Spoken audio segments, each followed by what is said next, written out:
ఇక శ్రీకాకుళం నియోజకవర్గంలో రాజకీయ సామాజిక చరిత్రను పరిశీలిద్దాం. గుండా అప్పల సూర్యనారాయణ 4 సార్లు ఇక్కడి నుంచి విజయం సాధించగా ఆయన భార్య లక్ష్మీదేవి ఒక్కసారి గెలుపొందారు. మొత్తం తెలుగుదేశం డబుల్ హ్యాట్రిక్ కొట్టిన నియోజకవర్గం శ్రీకాకుళం. ఇక కాంగ్రెస్ 3 సార్లు ఇక్కడి నుంచి విజయం సాధించింది.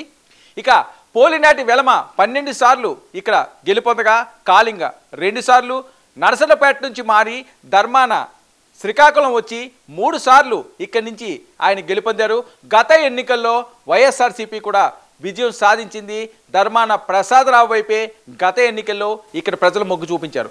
సామాజిక ముఖ చిత్రం అంశానికి వస్తే పోలినాటి వెలమ 21%, కాళింగ 17%, కాళింగ వైశ్య 10%, మత్స్యకారులు 10%, కాపు తూర్పు కాపు 10%, ఇతర కులాలు 34% ఇక్కడ ఓటర్లుగా ఉన్నారు. ఇక 2014 ఎన్నికల ఫలితాలను ఒకసారి పరిశీలిద్దాం. 2014లో తెలుగుదేశం పార్టీ వైపే ఇక్కడ ప్రజలు మొగ్గు చూపించారు. గుండా లక్ష్మీదేవి 88,814 ఓట్లు సాధించగా ఆమెపై ప్రత్యర్థిగా ఉన్న ధర్మాన ప్రసాదరావు 64,683 ఓట్లు ఆయన సాధించడం జరిగింది. 24,131 ఓట్లతో గుండా లక్ష్మీదేవి 2014లో విజయాన్ని సాధించారు. ఇక 2019 విషయానికి వస్తే ధర్మాన ప్రసాదరావు మంత్రి ఇక్కడి నుంచి ఈసారి గెలుపొందారు. 84,084 ఓట్లు ఆయన సాధించగా 78,307 ఓట్లు గుండా లక్ష్మీదేవి సాధించారు. 5,777 ఓట్లతో ధర్మాన ప్రసాదరావు ఇక్కడ విజయాన్ని సాధించారు.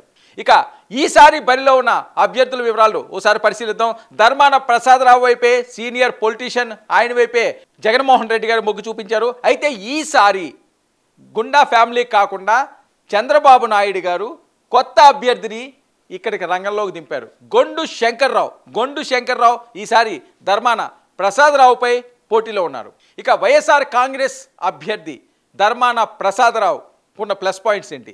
మాజీ మంత్రి కావడం, 5 సార్లు ఎమ్మెల్యే కావడం, బలమైన పోలినాటి వెలమ సామాజిక వర్గానికి చెందిన వ్యక్తి అయి ఉండడం, వైసీపీ సంక్షేమ పథకాల మీద పూర్తి నమ్మకం ఆయన పెట్టుకున్నారు. ఇక టీడీపీలో గుండా లక్ష్మీదేవి వర్గం అసమ్మతి ఆయనకి ప్లస్ పాయింట్ కానున్నదని, ప్రత్యర్థికి తొలిసారి ఎమ్మెల్యే ఎన్నికలు కావడం కూడా ఆయనకు అనుకూలంగా మారే అవకాశం ఉందని వాళ్ళ శిబిరం భావిస్తుంది. శంకర్రావు విషయానికి వస్తే శ్రీకాకుళం జిల్లా సర్పంచుల సంఘం అధ్యక్షుడిగా ఆయన గతంలో పనిచేయడం, అన్నా క్యాంటీన్ నిర్వహణతో అధిష్టానం ప్రోత్సాహం, ఇక లోకేష్ పాదయాత్ర ఏర్పాట్లతో వచ్చిన మార్కులు, మరోవైపు గుండా కుటుంబానికి టిక్కెట్ దక్కకపోవడంతో టీడీపీలో ఉన్న అసంతృప్తి ఆయన కొంప ముంచుతుందేమో అని టెన్షన్ కూడా ఉంది. ఇక ప్రజలు మార్పు కోరుకుంటున్నారే నమ్మకం మీదే పోటీ ఆధారపడి ఉంది అని చెప్పి ఏదైతే వైఎస్ఆర్సీపీ మీద వ్యతిరేకత ఉందో ఆ వ్యతిరేకత అంతా కూడా ఈయన ప్లస్గా మార్చుకునే ప్రయత్నం అయితే చేస్తున్నారు. ఇక ప్రధాన అంశాల విషయానికి వస్తే ధర్మానలో ఈ మధ్య కనబడుతున్న రాజకీయ విరక్తి, ఇక పాత తరానికి విరామం ఇవ్వాలన్న టీడీపీ అభ్యర్థి ప్రచారం, ప్రభుత్వ సంక్షేమ పథకాలు వైసీపీకి అస్త్రంగా మారే ఛాన్స్ కూడా ఈ నియోజకవర్గంలో ఉంటుందని భావిస్తున్నారు. ఇక టీడీపీ వస్తే జన్మభూమి కమిటీలే వస్తాయంటూ వైసీపీ విస్తృత ప్రచారాన్ని చేస్తుంది.